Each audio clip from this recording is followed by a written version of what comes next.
দু চোখে হাজার স্বপ্ন নিয়ে মা বাবার পছন্দ করা ছেলেকে বিয়ে করলো তিয়াশা। কেমন যেন মনে এক অন্যরকম আনন্দের অনুভূতি।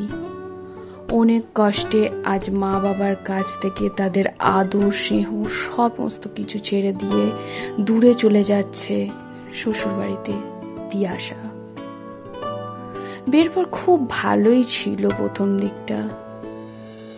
এরই মধ্যে তিয়াশার 2 সন্তান হয়, 2টি ফুটফুটে সুন্দর মেয়ে।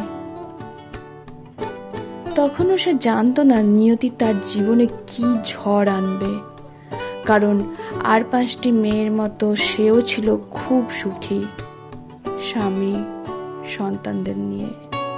প্রতি বছরেই তিয়াশা ও তার শ্বশুরবাড়ির লোকজন তাদের বিবাহবার্ষিকী পালন করত নিজেদের সামর্থ্য মতো। এবছর ছিল তাদের বিবাহবার্ষিকীর 6তম বছর। খুব খুশি তিয়াশা। যথারীতি প্রতি বছরের মতো এবছরও সে ছোটখাটো একটু প্ল্যান করে রেখেছিল।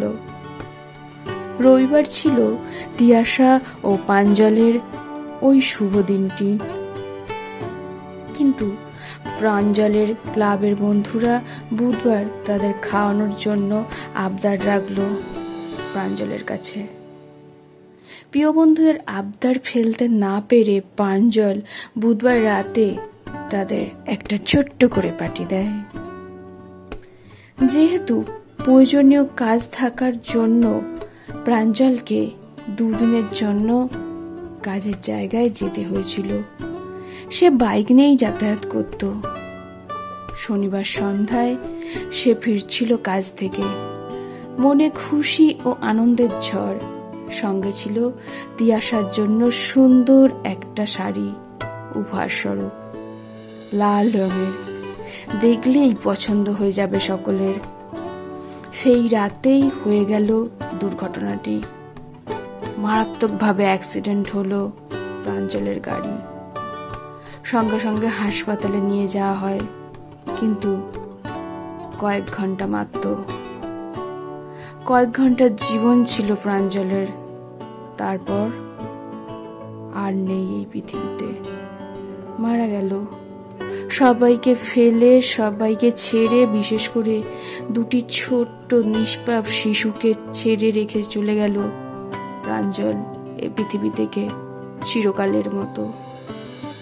খুব বড় আঘাত পেল তিয়াশা, খুব বড়।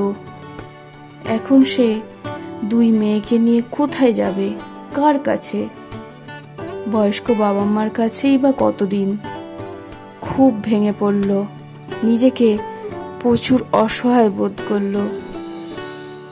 কিন্তু কারো চলে যাওয়া মানেই তো আর জীবনের থেমে যাওয়া নয়। তুমি শিক্ষিত, বর্তমানে অনেক কাজ আছে যা সহজেই তুমি করতে পারবে সন্তানদের নিয়েও। 2 মেয়েই এখন তিয়াশার সব স্বপ্ন। তাদের মানুষ করতে হবে, নিজের পরিচিতি তৈরি করতে হবে, তাদের নিজের পায়ে দাঁড় করাতে হবে। বাবার জায়গাটা এখন তিয়াশাকেই নিতে হবে। একদিকে সে বাবা, অন্যদিকে মা, ডবল। তুমিও পারবে।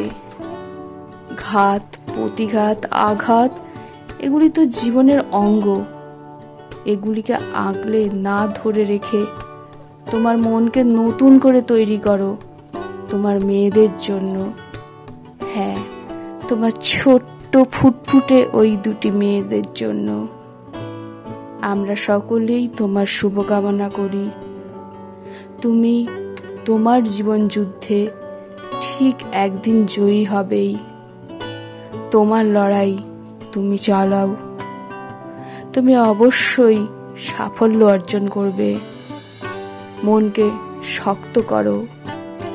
চাইলে সবকিছুই জয় করে নেওয়া যায়, শুধু সময়ের অপেক্ষা। কলমে ও কণ্ঠে শ্রাবন্তী সাহা।